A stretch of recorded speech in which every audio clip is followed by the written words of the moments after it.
No time to waste as we are in heavy pursuit of lands unknown, undiscovered countries as we sail forward here. Artist Journal, November 21st, 2023, broadcasting from the editor's desk on the pirate ship of the mind. My name's Adrian Pocobelli.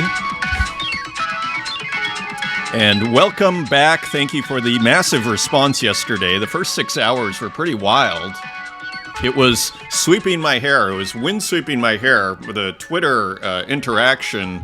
Thank you for all of the support and the enthusiasm.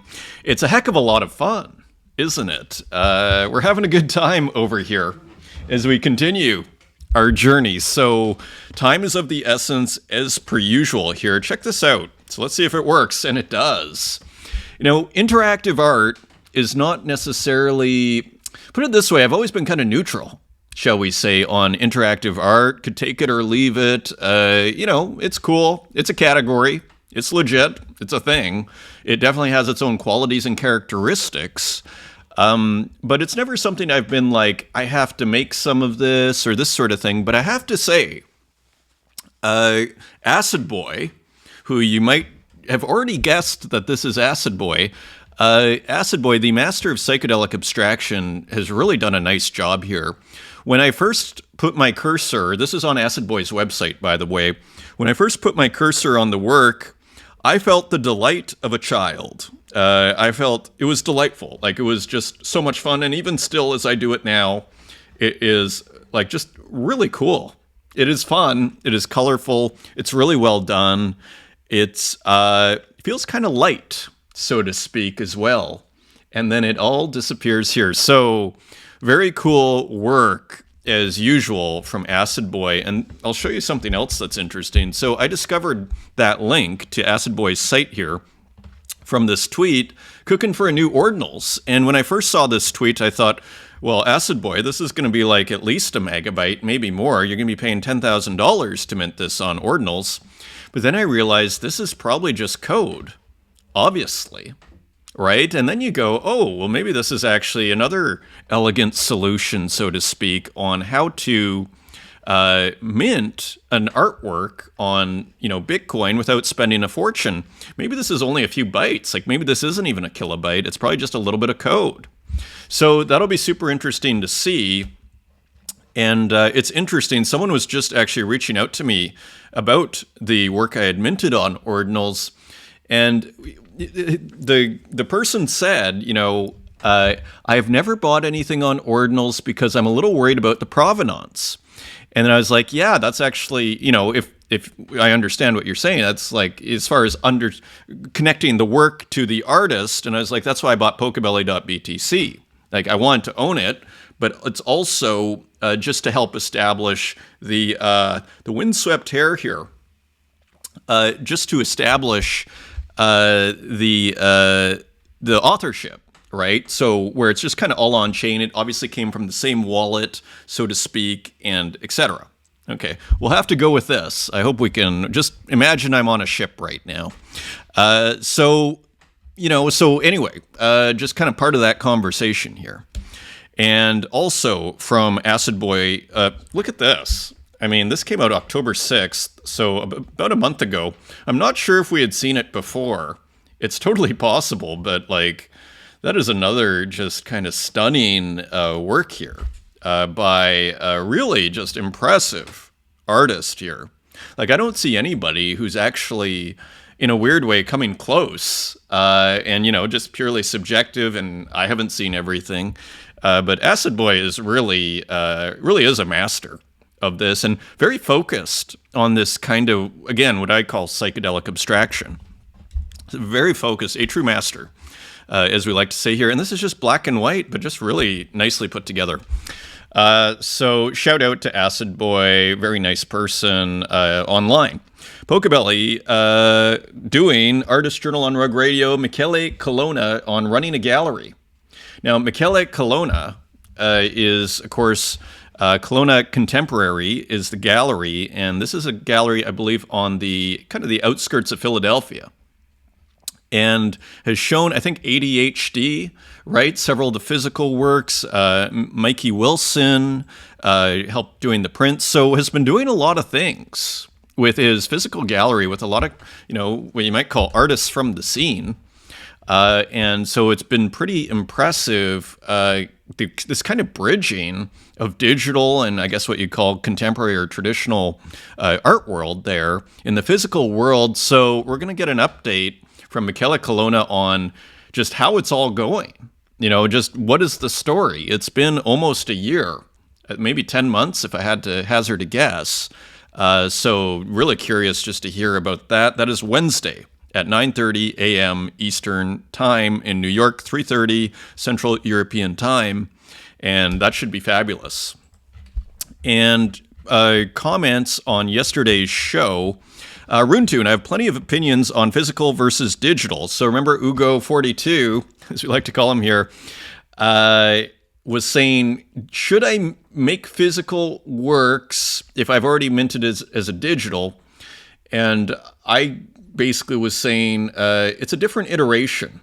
And but put it this way, artistically, and I think this is what we're going to get into here with Runetoon, artistically, what I like to do is to, whatever medium I'm using, to a certain degree, I want to comment on it. Like, let's say it's originally a digital work. If I'm going to turn it into something else, I kind of want it to be special from using that medium. So, for example, as I was screen printing the digital, mask on top of the work, on top of the inkjet, to me, that new process basically kind of justified in my mind to a certain degree the creation of that work.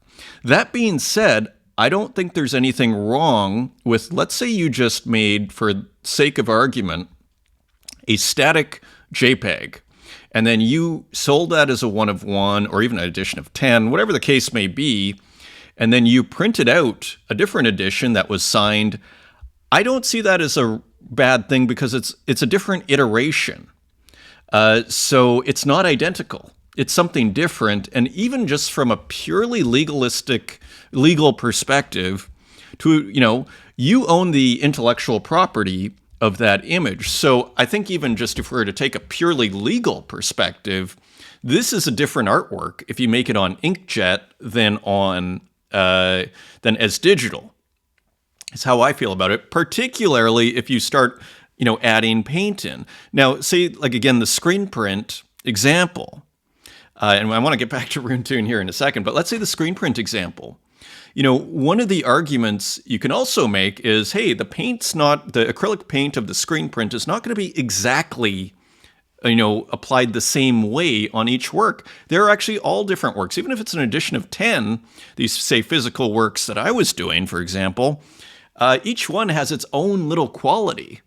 It might be slightly different. Maybe the paint didn't,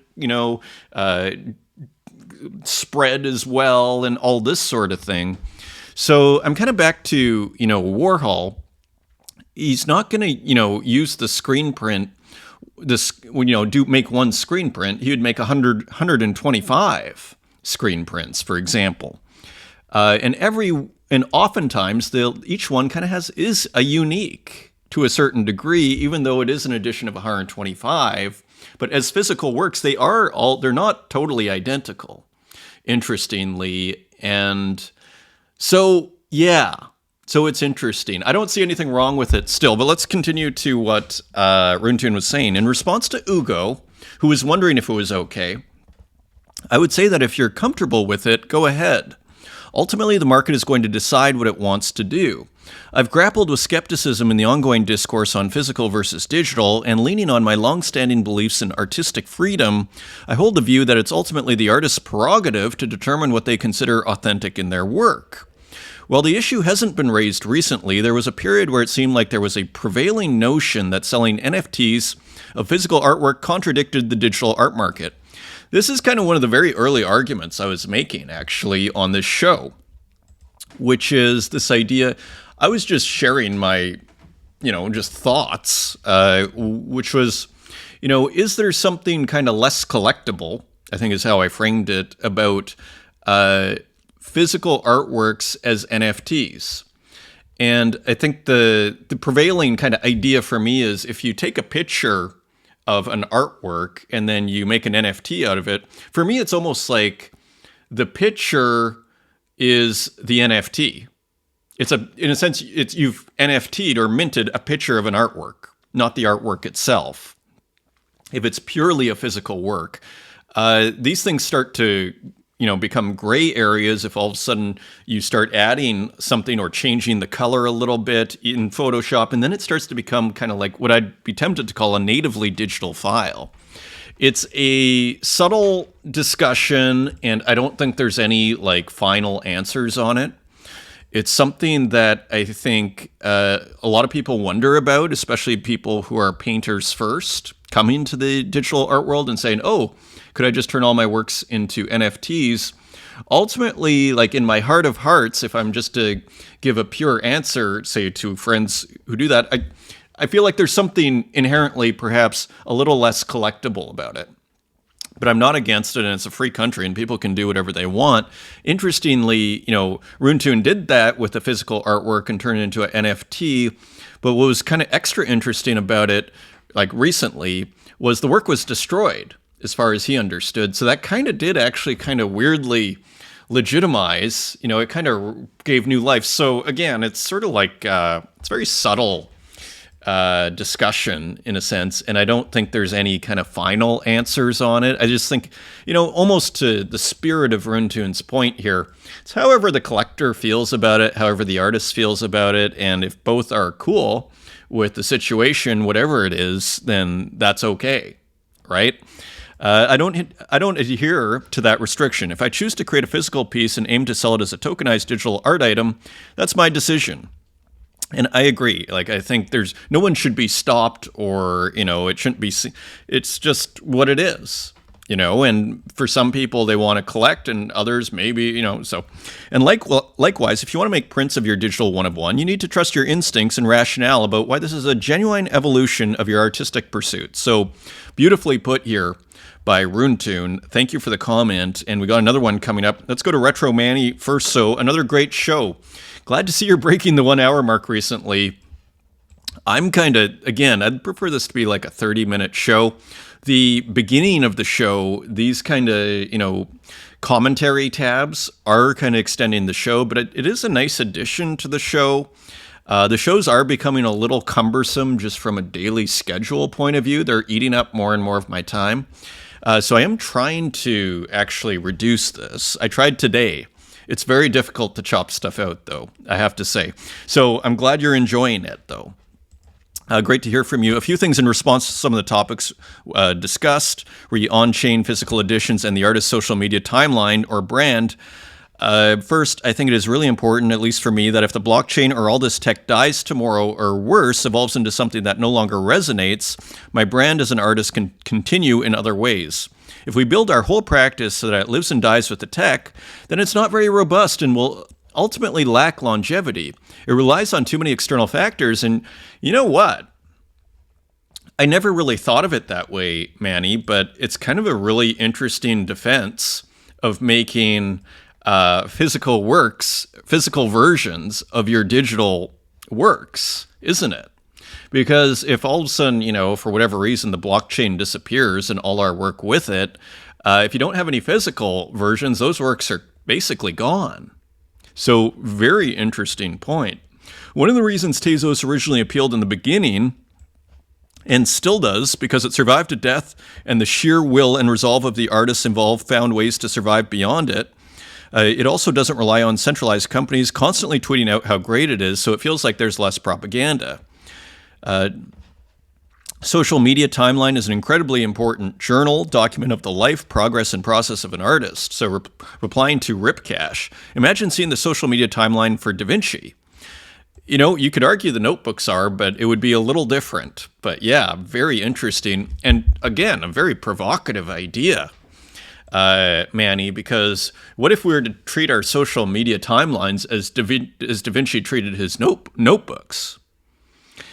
Like, and you could say we kind of vaguely do, but not quite in the same way. Like, what if you had a spectacular timeline of here's a sketch I did, like where you really kept a visual journal, so to speak, on the timeline, but like, pretty extensive.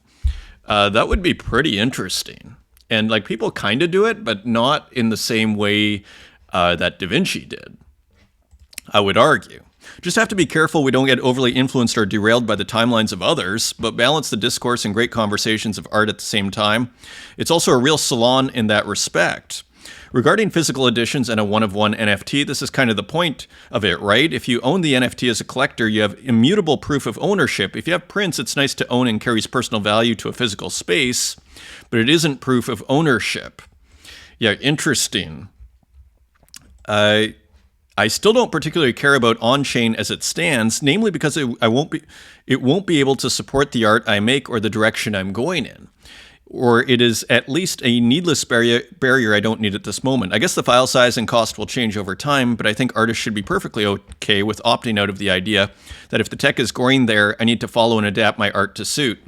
And yeah, this is an interesting idea. Like, remember that Ordinals tweet from yesterday saying in 18 months, all Ordinals will eat NFTs? Provocative tweet.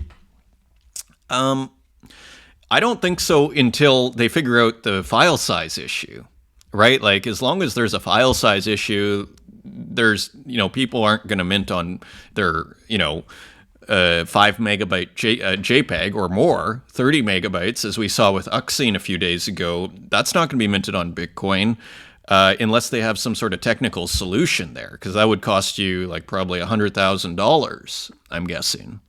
So, yeah. So, my take on it, like if I were to be, brought in as an advisor on this, I would say, maybe though the fun, at least the way, let's put it this way, if the way I approach it is, there's a limitation there. I'd really like to mint on Bitcoin. So I'd have to make it a small size. And therefore, do I have really small works? And actually I do, that were 5 kilobytes. And then I was like, what happens if I do this and this to make it like 3 kilobytes or 4 kilobytes or 2 kilobytes? And that's kind of where I'm coming from. And then can I do that? And then with that, then it's like, oh, cool, I minted on there. So it's not like changing my art. It's more just, can I make a series that works within these, parameters or limits? Of course, not diminishing the pursuit of anyone's going on there, but I think more nuanced thought process per individual needs of the artist is important. Exactly. And people make art for different reasons at the end of the day. Otherwise, we can end up with a herd mentality, always looking to others to help decide our own direction. Anyway, you know me, I always ramble. My initial quick-fire thoughts. Thank you for the extended commentary. Runetoon, again, great job on gathering all the great conversation. The Ripcache conversation on social media being an extension of the crypto art scene, and the art itself I find extremely fascinating. It is another extension of the idea of space and art and life. Who is the artist? It's another extension on the idea of the space between art and life. Who was the artist critic who coined the phrase? I am not sure. The space between art and life, not exactly sure. But I agree with you. I find the idea of the timeline as journal. Maybe that's our takeaway from our discussion today. The timeline as journal. Again, Manny with that comparison to Da Vinci's journal. Like the timeline as journal, I find quite interesting. And this was also interesting. I'm getting information pointing to John Dewey's Art as Experience, which I've never read. And Dewey, a pragmatist, American pragmatist philosopher, Art as Experience, that sounds like a good read, though. And Alan Capro's Life and Work entertaining the idea of the gap between art and life. And that I do not know. So very interesting. Scomra, I never thought about Ugo's question. Thanks for bringing that up. I think it's a great idea and probably a good idea for the artist to be upfront about the dual life of the work to both buyers.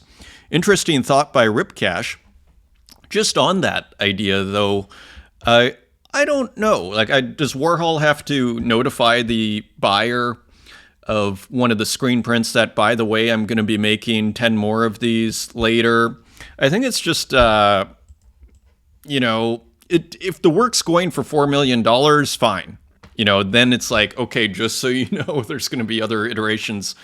Otherwise, put it this way.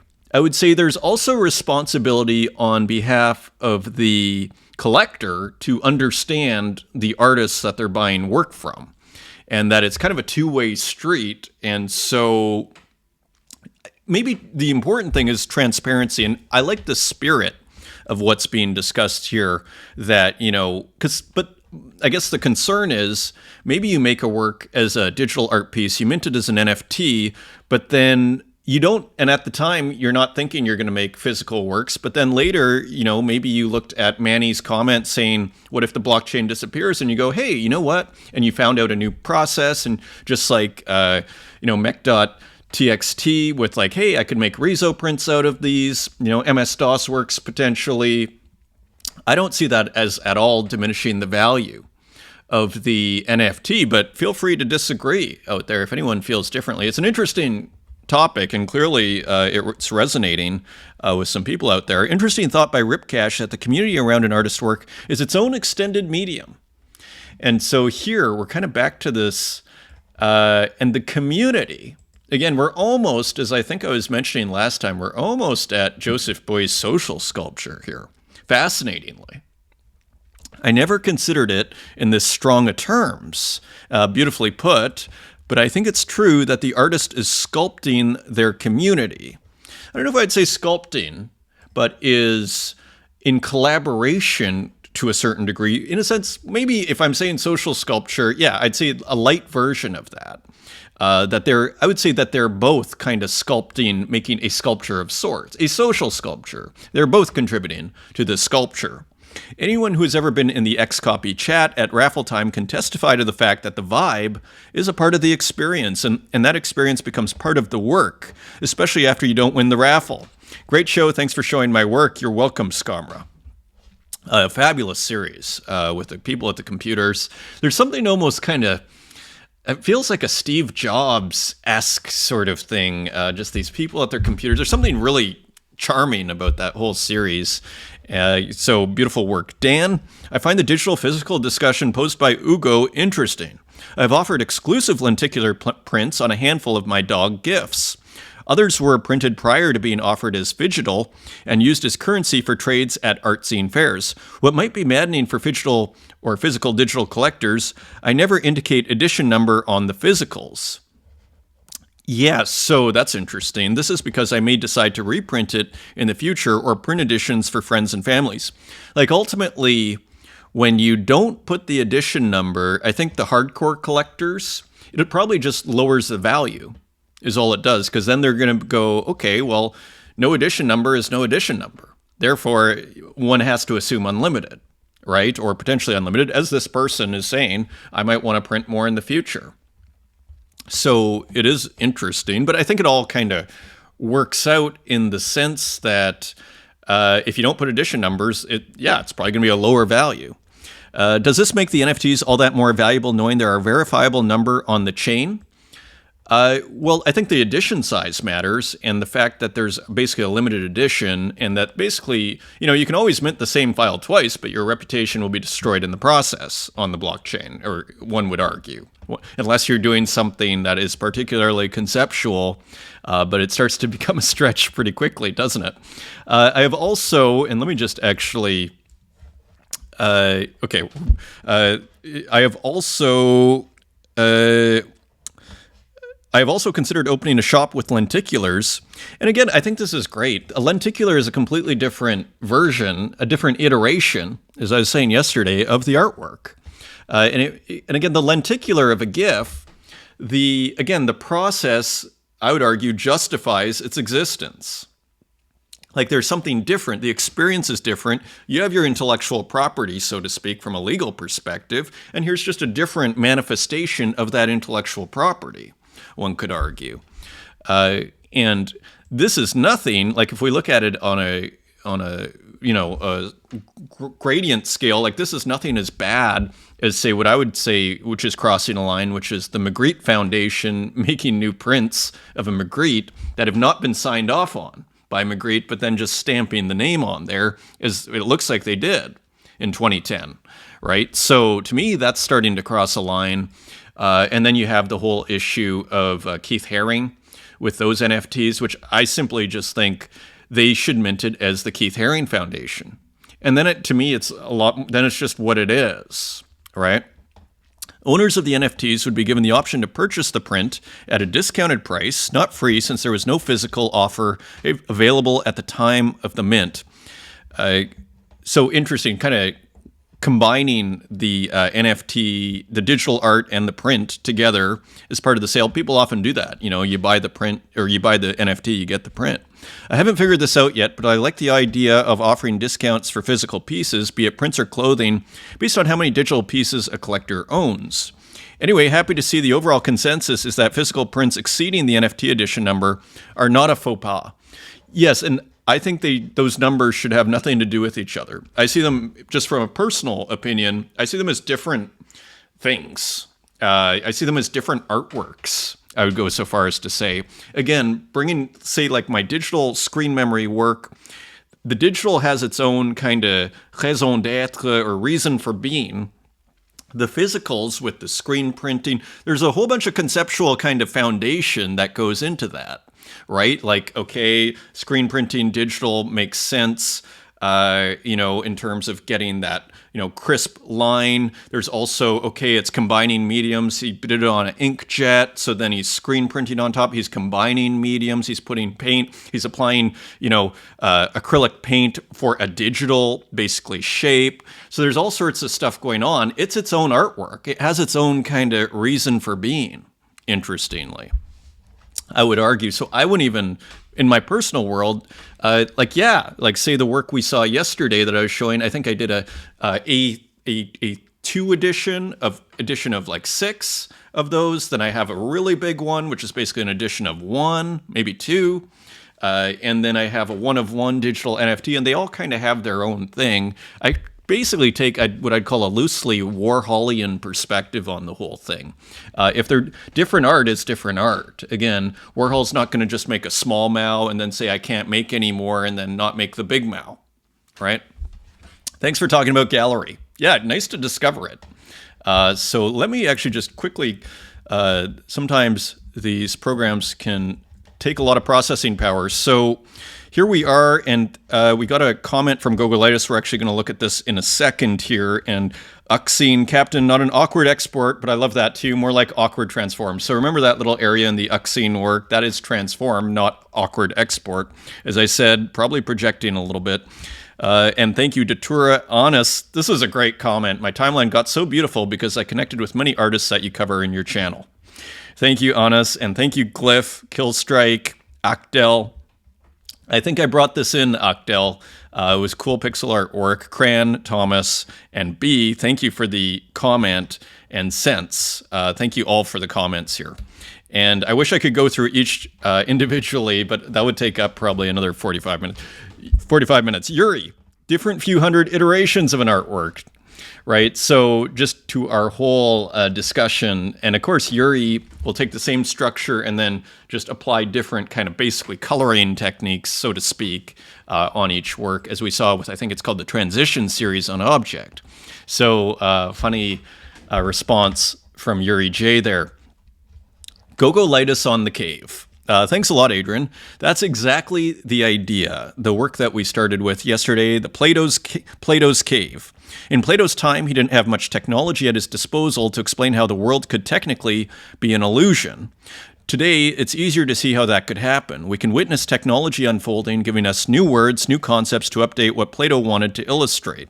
Yes, the classical, and it comes up through all of the history of thought, one could argue, it's a major distinction between appearance and reality, a major Shakespearean theme, a major theme in Plato, appearance and reality.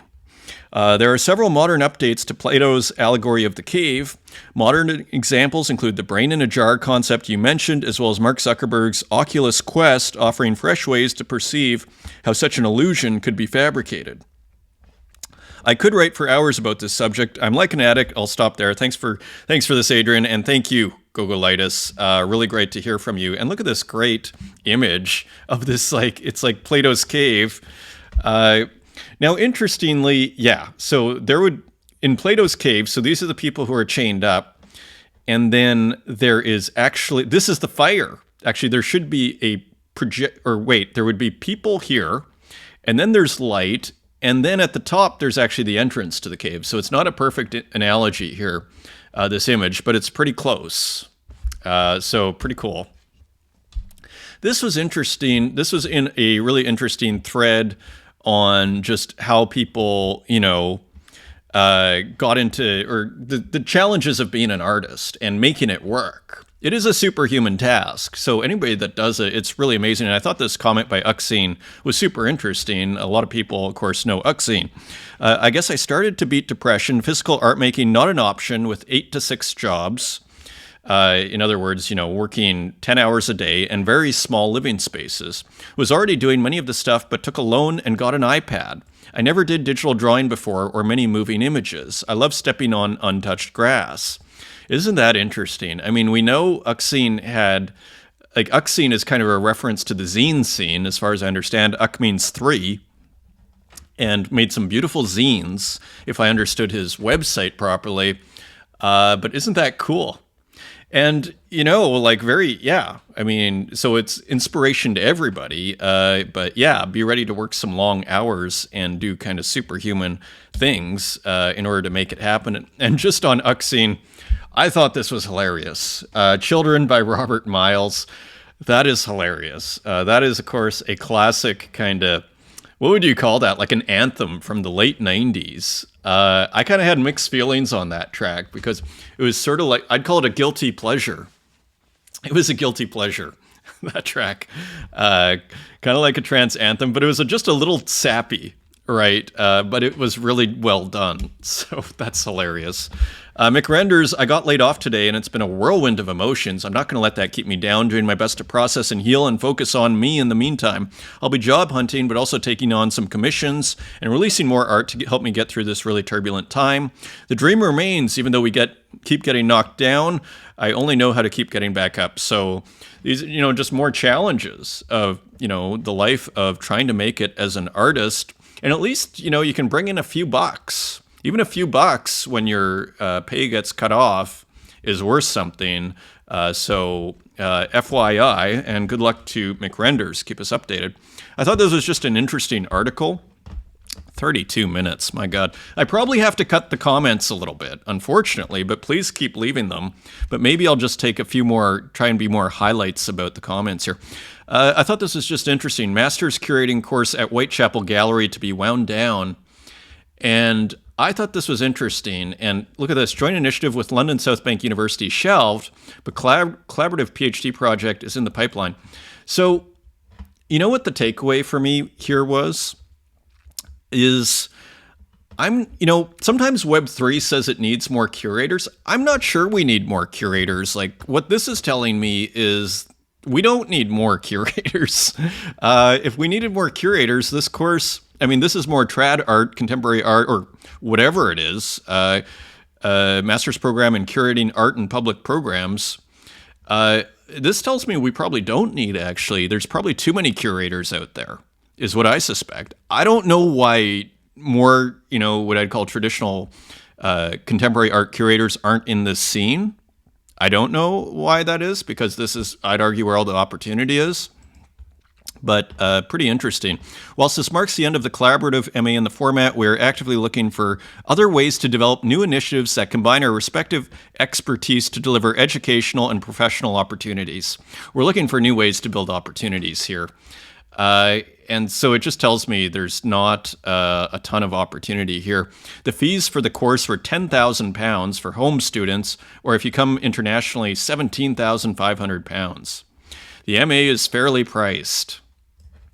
And finally on here, they're going to, new collaborative, so what's the new program they're going to do? PhD project on digital programming. So they're going digital. And so the writing is on the wall here, very kind of indirectly, but it tells me we're in the right area. Continuing on, Stip and Pixel halftones. Look at how brilliant this tweet is by Stip and Pixel.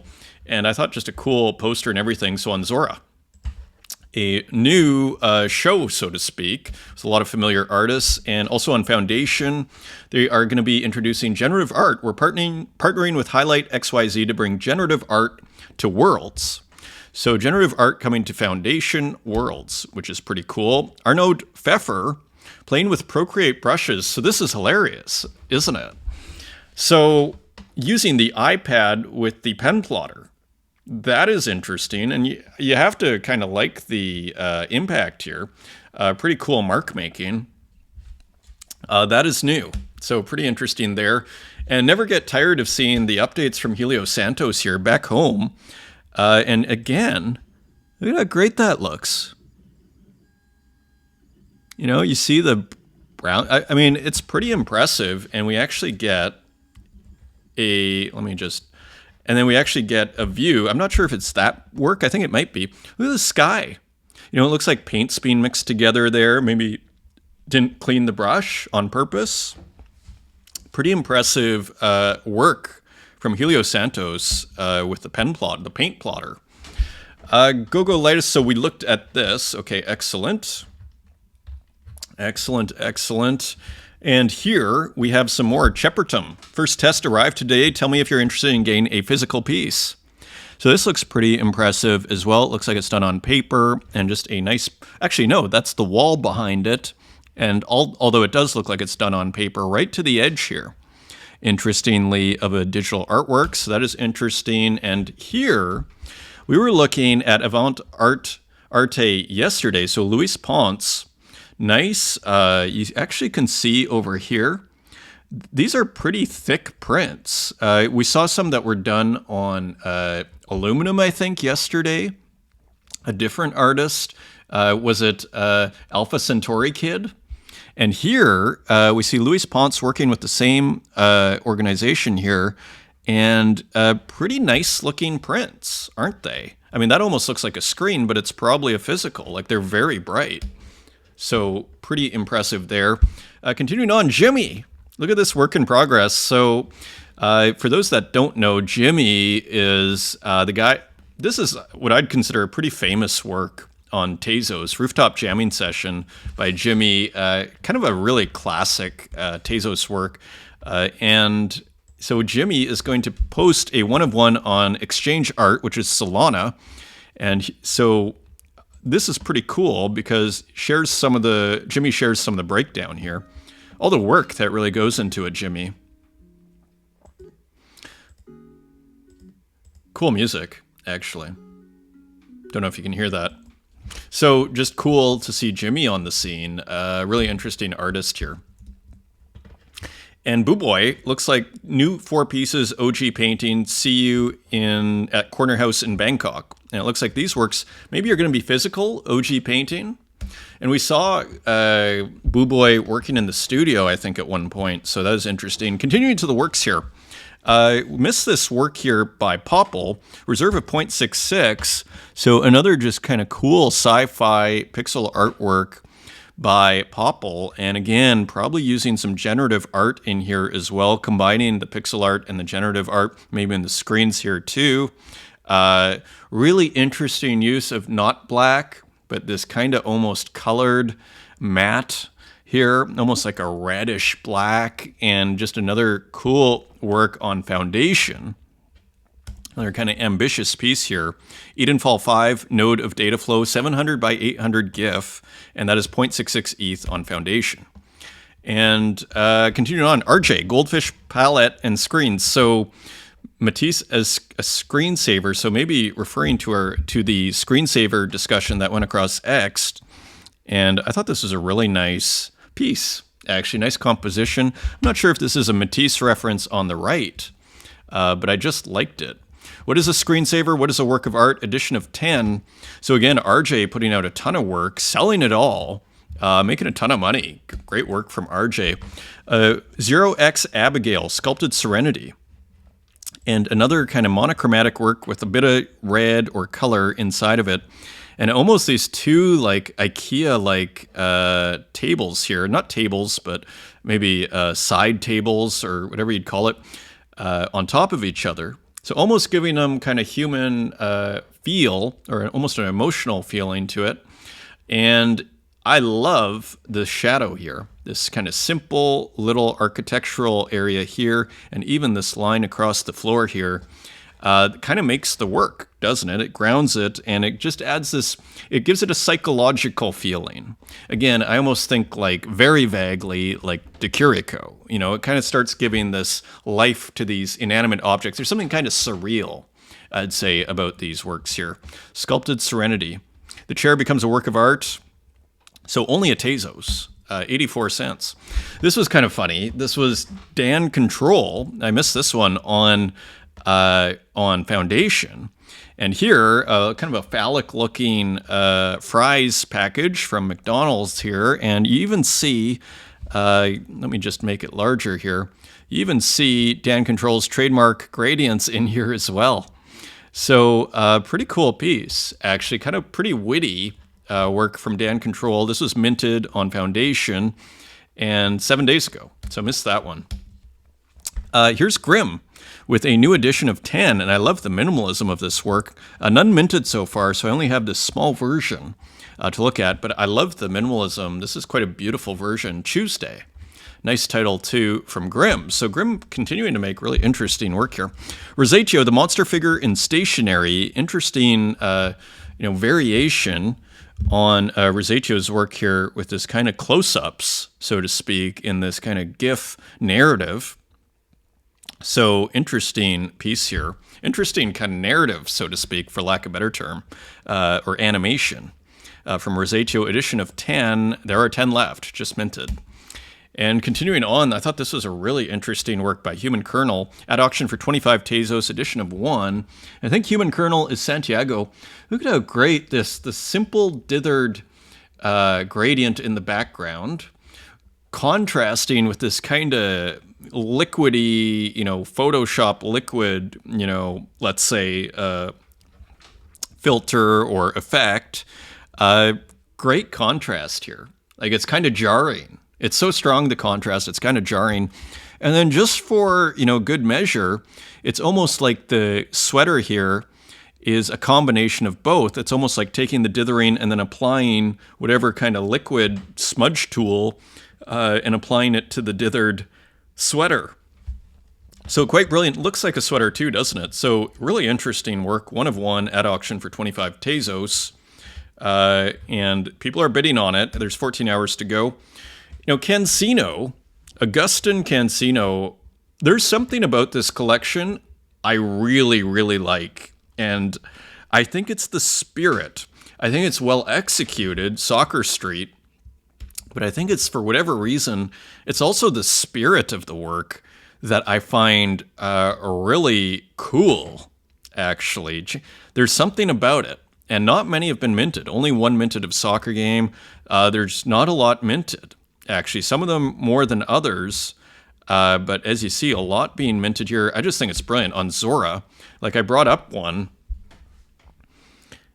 and like speakers on the side, there's something about it that I really like, and I don't know what it is. It's very cool. It's just fun. I like the spirit of this work, and it is well executed. Love the 4 to the floor pixelation here. But then it deviates from that as well. So it's just, and then these clouds in the background, just very interesting work here. It's part of a new series, Soccer Street, and you can see them all here. Again, it's the spirit of this work that I really love. And just, so yeah, Cancino.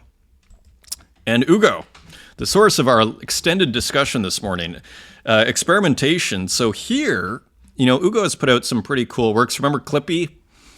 So cool experimentation there. So here's some more really interesting, almost like bringing in some kind of airbrushed gradients into these kind of very large pixelated kind of pixels, for lack of a better term. Almost taking the previous style and adding gradients on top of it, perhaps. So experimentation there. And here is some more with black background. And here maybe even a clue. No 1996 software, user-friendly software. So maybe this is old software too. It sure looks like it. So interesting work from Ugo. And DB Cooper, Metropolitan. So just an interesting kind of pixel artwork of basically storefronts here, maybe in Japan or something. And cool little animation here. And a vending machine, interestingly, Tokyo. And here is actually Actel. So cool work from Actel, which I hadn't seen earlier. So cool pixel artwork here of a kind of castle on a island, or at least a mansion in the middle of an island. Pretty nicely colored here and rendered. So cool work here. 46, edition of 17, and there are 17 left. So nice color here too on the side. And continuing on, Silva Santos with a cool Nintendo glitch ROM here. Kind of playing with this cityscape here and a demon on top. And cool kind of evening colors here. So cool work from Silva Santos using Contra 3 Anti. So it continues. François Gamma walks squared. You know, more creativity from the incredibly prolific François Gamma. Probably from the archive based on the series name 2009. Look at this, though. Pretty cool. Love how the keeping, it's like screen record was used in this or something, probably.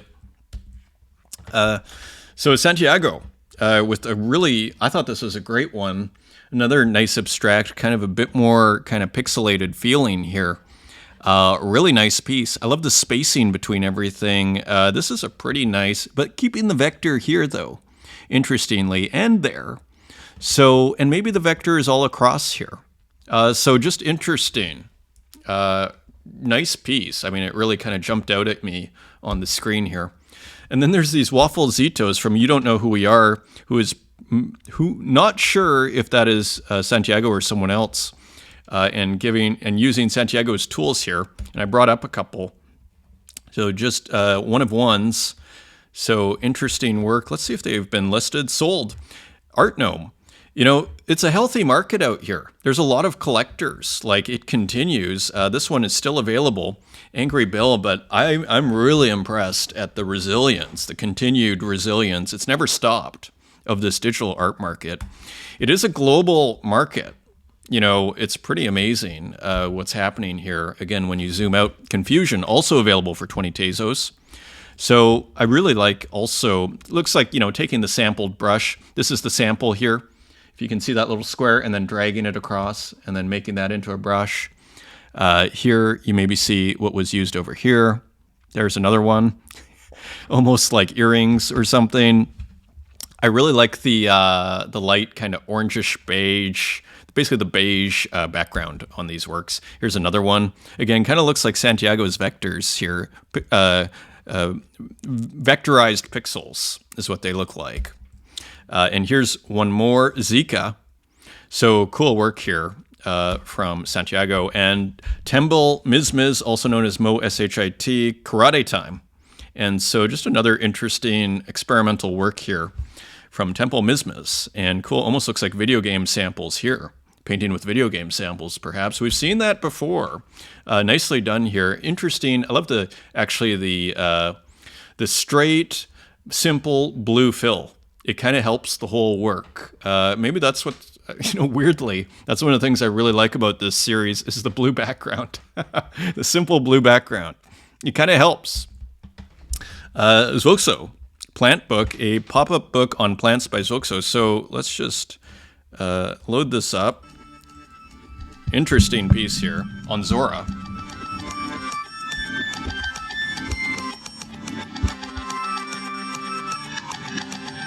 Cool music, as usual. Very fun. Plant book. Super cool. This is on Zora 5 minted so far. This is probably a higher res version right here. New Zoxo. Plant book. I love it. This might be older, but it was retweeted, I think, by Ed Marola, and I'd never seen it before. This is a work from Tezos called The Producer. And I thought this was awesome. As someone who kind of likes synths and drum machines and everything, as many of us do, speakers, this is an awesome work, The Producer. So this is OMG, I Drawed It. And here's some other work. A recent one from OMG, I Drawed It. edition of 60 from October 27th, open edition, and selling at 10 Tezos each. So a lot of collectors. Nice market. There's Aw Heck and Walu right at the beginning, Louis Osborne. So again, just somehow that escaped me. Very cool. And a couple of skeletons in nature here under a night sky. Really cool work. And here's some of their other work. So great, really interesting artist here on Tezos. More talent on Tezos. Smonter. Always at an interesting perspective here. The beginning of the week, the first day of the week seems endless, or maybe it is. Are we trapped? Again, always a bit of a sci-fi feeling with Smonter, and always at these kind of wild angles. And you got to love the diagonal floor here. Another just brilliant composition, beautiful composition by Smonter, edition of 10 for 5 Tezos each, and all available, just minted. Yagis Yilmaz, Persona number 11, and there are a few. I thought this was kind of cool, kind of a Lego fan, and I thought it looks like a skull actually underneath, kind of nicely animated too. Cool work here, and this is part of a larger series. This is a one of one for, let's see if it's sold first. Sold for 15 Tezos, Mentalist 420, has raised the price 100x. And here are others, so they're all selling out here. Again, a very resilient market here. From Yagis Yilmaz. And continuing on, Timothy Julien with some more interesting works here of these kind of architectural works. Again, removing the outlines, and it's creating a different effect. You know, speaking of Riso, this kind of looks like it would work as Riso, particularly when I see this kind of gradient sky. I mean, it almost looks like Riso. This would work really well as a Riso print. Of course, Riso is it's kind of seen as the cheap version of screen printing, and it uses photocopiers, colored photocopiers. There's often a Riso, R-I-S-O. There's often a Riso printer in, like, if you live in a major city, even the smaller city, there's probably a Riso printer. You can, probably costs $2 or $3 maybe each, I'm guessing. Maybe less. So it's a cheap way of making an edition. Back to our earlier conversation, like, if let's say this was a 1 of 1 or a 10, or let's just say it's an edition of 10 as it is, and then Timothy Julien made an edition of 25 in physical, I think that's totally legit, and from my perspective, and I think it might be beautiful. Again, it's a different work of art. It'll have a different aesthetic impact as a physical, and that matters to me. That matters in the discussion, I guess. Continuing on, Caving Wild, Monarchy, continuing with the abstracts here. Really interesting abstracts, very subtle with these colors here. And nice little treatments here, almost looking like there's some physical texture being implemented or some kind of noise, which is really interesting. When you go minimal, every detail counts. And that seems to be what Caving Wild is doing. Edition of 5 for $250 each. And continuing on, Santiago Ruao, new work available free mint on Zora. So as we continue our journey through abstracts here, and continuing on, Dylan with a pretty cool work here. Almost looks like it could work really nice as a woodcut. Kafka, digital drawing, edition of 1. I think that was 10 Tezos. And really nice kind of woodcut feeling to this one. Except I don't know how you'd get this part as a woodcut, because it almost looks like a brush. Of course, these are made digitally, but when I look at the background here, this stuff looks very woodcut-esque. Interesting work. Again, easily screen printed though. I think. So interesting title there too from Dylan. Julian Hespenheide converted my very naive density calculations to P5JS. So more programming here. And again, if these are small files, I've never made a P5JS file, but if they are small files, it does make you think about ordinals or just minting on chain. Kareem Safa, password incorrect. Just a cool, kind of lock sort of theme here in this Kareem Safa work. Very cool. Continuing on, Guandanarian. There it is, Guandanarian. On mint.fun, which from my understanding of the tweet the other day is on Zora. Okay, and we're seeing more and more people mint on mint.fun, and here are one of these great pieces. Look at that thing. That's wild. Beautiful. I mean, it's wild from Guandanarian. Here's another one using arrows, just posted to Twitter. So having fun over there. And Pixelful, let's actually, I wonder if we can see, like Guandanarian got that huge, 17,500 followers. I wonder if the followers went up a lot after those 500,000 views. I very much imagine they did. Pixelfool, happy to share that Output Zero is going to be displayed in Miami on December 6th at Tezos South Beach. So cool work here from Pixelfool, posted to X. And here's another one, Yugamaku, another cool animated abstract work here. And just kind of fun to look at here. Eye candy, almost candy colors here too. So cool work there. And here's one more from Octavia von VFX. VFX Graph Master Guide Onigiri is ready. Next Beam Effects, let's go. So maybe this is just like some sort of video game thing, but I thought it was pretty interesting. Visually interesting work here. Maybe it will be minted somewhere, but it doesn't appear so. PP Universal and Mason for another collaboration here, PP Cop Soul. So a reference to RoboCop and some pretty cool digital artistry basically going on in these textures here. Interesting noise, interesting decisions with these kind of stretched out brush marks here. Great texture, cool collab here again. And here's another one. And this one is an edition of 10, and the other one is an edition of 1 for 200 Tezos.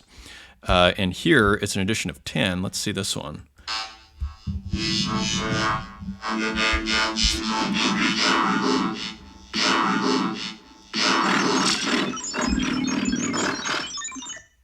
Cool vocoder effects there. Mason's really good with the music. It wouldn't shock me if Mason made the audio on that one, but I don't know. Mason has made one of my favorite NFTs of all time. It's just a glitch ROM of a spaceship going forward with beautiful music. I'll have to bring that up sometime. Jada and Koda Nakazono, a collaboration here, edition of 20. So interesting take, almost like a kind of natural setting, and then putting, Koda Nakazono's super synthetic artificial works, but that do have a biological feeling to them over top. Interesting work here, 1080 by 1350, Continuum number 173. So interestingly, continuing the Continuum series with the collaboration, which is cool. Spiegel's Maskinen Monocracy.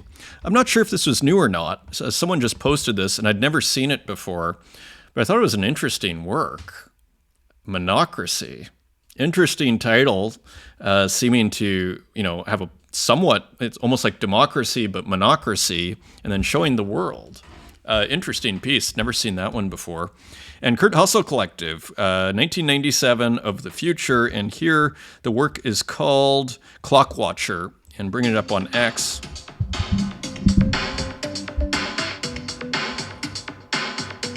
Channel 1.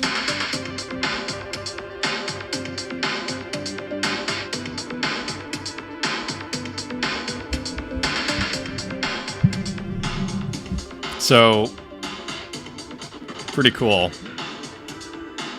Great music as ever. So just a really cool kind of Japanese theme, the retro TV theme, kind of combining everything in this one. That is on Taya or on Object. And let's just quickly look at the price here.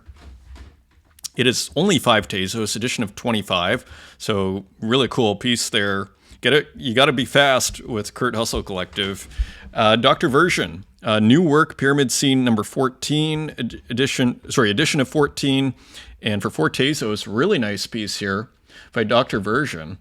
Kind of the pyramid theme that we've seen a few times. The colors are great, the textures are awesome, just really nice piece. And here, Ryap, I think this is a scanned and digitally manipulated photo paper.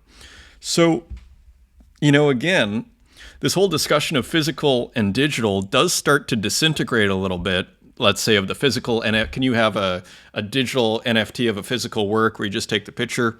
Once you start going back and forth, it really does blur the lines, and you just kind of have to go, well, it wouldn't exist without the digital, and does this even exist as a physical, right? Even though it's scanned and paper and everything. So clearly, to me, clearly this is a digital work, interestingly. But you start to see, but scanned and digitally manipulated photo paper, you start to see how the argument starts to break down a little bit when you really just combine the mediums. So maybe to Runetoon's point, you just like whatever the artist feels like doing, and that's that. There shouldn't be any hard rules on not being able to do like a digital NFT of a physical work. Continuing on, Connexapta. Maybe it's a case-by-case basis, really, or just depends on the collector. So some new works on Zora. And Connexapta is one of the more like just very far out original artists here. It takes a lot of risks. Spectral Anomaly, like just consistently wild. Love those little pixels at the bottom for contrast there. And, bright rainbow under, this monochromatic kind of mountainous landscape. Again, a nice contrast. And here's another one with these wild AI-looking pixels. I believe they are.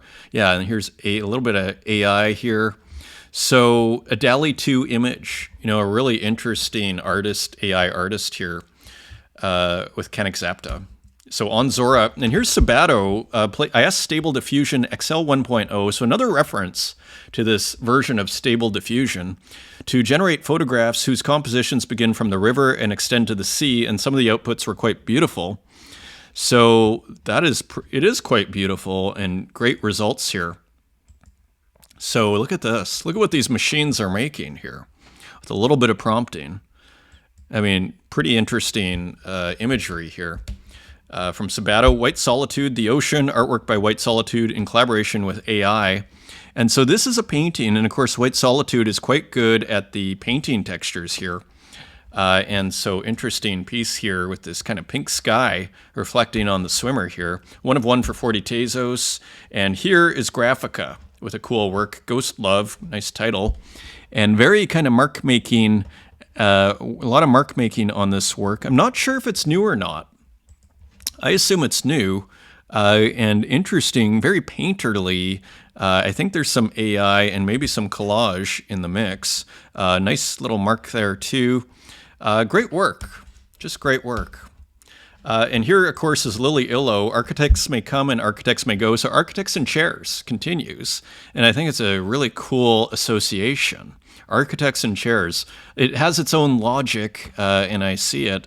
I think it's great. A great concept here, subtle concept. And I love this actually blue stripe here. We're back to these stripes along the side and even the nice little shadow that kind of curves a little bit of variation in it. And of course, these AI distortions here, and here the chair turns into a hand. Cool work there. And of course, strange thing with another Renaissance masterpiece here, Palm Angels.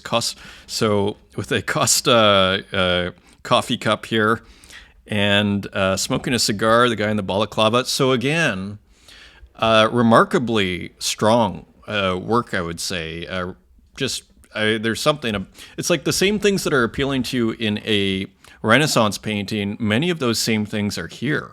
And this wonderful color. Like, I feel like the colors are being sampled, but maybe treated from original oil paintings, and even the reflection here. The physicality of this work, it's just remarkable. Danielle King with the Artificial Childhood Memory series, Cross Country Meet, just listed on Foundation. So I thought this one was particularly powerful here. It looks like an artificial, put it this way, it has the sense of both the sentiment of an old memory and the nostalgia, but also you feel the artificiality at the same time. Like, I quite like this. You can tell, it feels real, but you can tell it's fake, is almost where I'm going with that. So that is on Foundation, and here it is at 0.15. And Gogolitis posted this. This is Mordunkus revisiting a workflow from last week, and this is kind of wild. It's like, it's totally disturbing, actually, this AI here. And as you see here, and we'll just kind of scan through it here. I mean, pretty wild, almost repulsive, in a good way, Mordunkus, in a good way. So just interesting work. And just a final comment, Chris Kashtanova, Microsoft has removed all mentions of DALL-E 3 from their Bing website, so following all that OpenAI drama. So that is kind of interesting. Into the physicals, just a couple here. as we wrap up early at an hour and 4 minutes, Green Hand by Alex Gray. So we don't really get a great view. Here it is. So a new work by Alex Gray.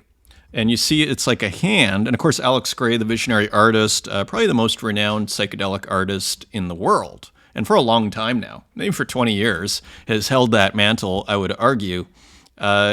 So interesting piece here. As you see, interesting, it almost looks like art matter, but that is just underpainting texture. So just interesting piece here from Alex Gray. And you know what else is interesting about this? Is how Alex Gray is on X discussing it. So very interesting, isn't it? And he's talking about the work. And I just think that's interesting because you don't see a ton of trad art world painters coming on X to discuss their work. Like I don't see Richard Prince coming on X, for example, or whoever the people are. They're usually more mysterious and just sit in the background. But I would say to Alex Gray's credit, discussing his work on X, so pretty cool there. This is a very interesting piece. Oki Shohei, automobile and motorcycle. I thought this was what looks like a physical to me. Great drawing. Super original. Great piece over there. And that is your show, my friends. So we'll see you on the Twitter space tomorrow with Michele Colonna and Rune Toon and myself. Thank you for joining me. And until next time, take care.